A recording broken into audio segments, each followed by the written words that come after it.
नमस्कार, ये आकाशवाणी शिमला है। अब आप राजकुमारी चंदेल से कोविड-19 पर विशेष समाचार सुनिए। श्रोताओं से अपील है कि कोविड से सुरक्षित रहने के लिए कृपया इन सरल उपायों का पालन अवश्य करें। पूर्ण टीकाकरण कराएं, मास्क पहनें, 2 गज की सुरक्षित दूरी बनाए रखें, हाथ और चेहरा साफ रखें। अब समाचार विस्तार से। प्रधानमंत्री नरेंद्र मोदी ने कोविड महामारी से निपटने के लिए टीके लगाने वालों, स्वास्थ्य कर्मियों, केंद्र और राज्य सरकारों के अथक प्रयासों की सराहना की है। प्रधानमंत्री ने कल शाम एक उच्च स्तरीय बैठक की अध्यक्षता की, जिसमें कोविड महामारी और विशेष रूप से ओमिक्रॉन लहर व देश में टीकाकरण अभियान की समीक्षा की गई। प्रधानमंत्री ने कोविड से संबंधित प्रोटोकॉल का पालन करने के महत्व पर जोर दिया और निरंतर सामुदायिक सहयोग व लोगों की भागीदारी का आग्रह किया।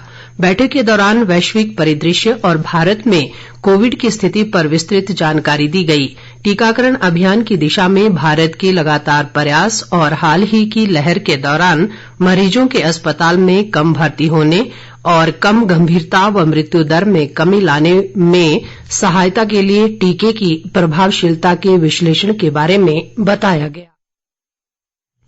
समीक्षा में सामने आया कि केंद्र सरकार के नेतृत्व में सक्रिय और सहयोगात्मक प्रयासों ने संक्रमण के प्रसार के प्रभावी प्रबंधन में मदद की। ये भी बताया गया कि भारत की महामारी प्रतिक्रिया और टीकाकरण के प्रयासों की विश्व स्तर पर सराहना की गई है। मुख्यमंत्री जयराम ठाकुर ने कहा है कि उद्योग व उद्योगपतियों ने कोविड महामारी के दौरान सराहनीय भूमिका का निर्वहन किया है। कल शिमला में भारतीय उद्योग परिसंघ के वार्षिक अधिवेशन को संबोधित करते हुए उन्होंने कहा कि राज्य सरकार ने प्रदेश में निवेश आकर्षित करने के लिए कई योजनाएं शुरू की हैं, लेकिन इस महामारी ने इन योजनाओं को बुरी तरह प्रभावित किया है। मुख्यमंत्री ने कहा कि उद्योगपतियों ने कोविड दौर में ये सुनिश्चित किया कि वे न केवल स्वयं उभरेंगे बल्कि जरूरतमंद लोगों को राहत प्रदान करने में अपना पूर्ण सहयोग देंगे। जयराम ठाकुर ने कहा कि विपरीत परिस्थितियों के बावजूद राज्य ने 2 ग्राउंड ब्रेकिंग समारोह करवाने में हिमाचल सफल रहा। उन्होंने कहा कि प्रदेश ईज ऑफ डूइंग बिजनेस की रैंकिंग सुधारने में भी सफल रहा है। इस दौरान उद्योग मंत्री बिक्रम सिंह ने भी अपने विचार रखे। देश में कोविड-19 से स्वस्थ होने की दर बढ़कर 98.7% हो गई है। कोरोना संक्रमण से अब तक 4,24,20,120 लोग स्वस्थ हो चुके हैं। मौजूदा समय में देश में कोरोना के सक्रिय मरीजों की संख्या घटकर 44,488 हो गई है। देश में कोरोना संक्रमितों की कुल संख्या 4,29,80,067 तक पहुंच गई है। संक्रमण से अब तक देश भर में 5,15,459 लोगों की मौत हो चुकी है। बीते 24 घंटों के दौरान देश में 4,184 नए मामलों की पुष्टि हुई है और इस दौरान 6,554 लोग स्वस्थ भी हुए हैं। आईसीएमआर के अनुसार देश भर में अब तक 77,60,82,445 लोगों की कोरोना जांच की जा चुकी है।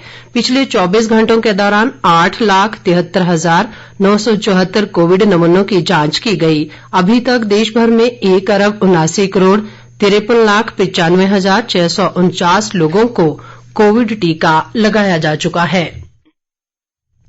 प्रदेश में बीते 24 घंटों के दौरान कोरोना संक्रमण के 58 नए मामले सामने आए हैं, जबकि 95 मरीजों ने कोरोना को मात दी है।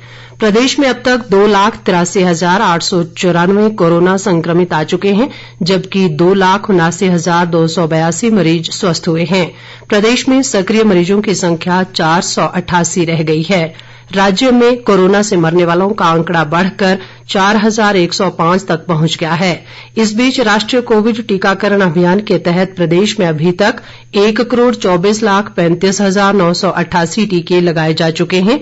इनमें 63,23,800 से अधिक पहली डोज, जबकि 59,29,481 दूसरी डोज शामिल हैं। इसके अलावा 1,82,654 एहतियाती टीके भी लगाए जा चुके हैं। इसके साथ ही ये समाचार बुलेटिन समाप्त हुआ। नमस्कार।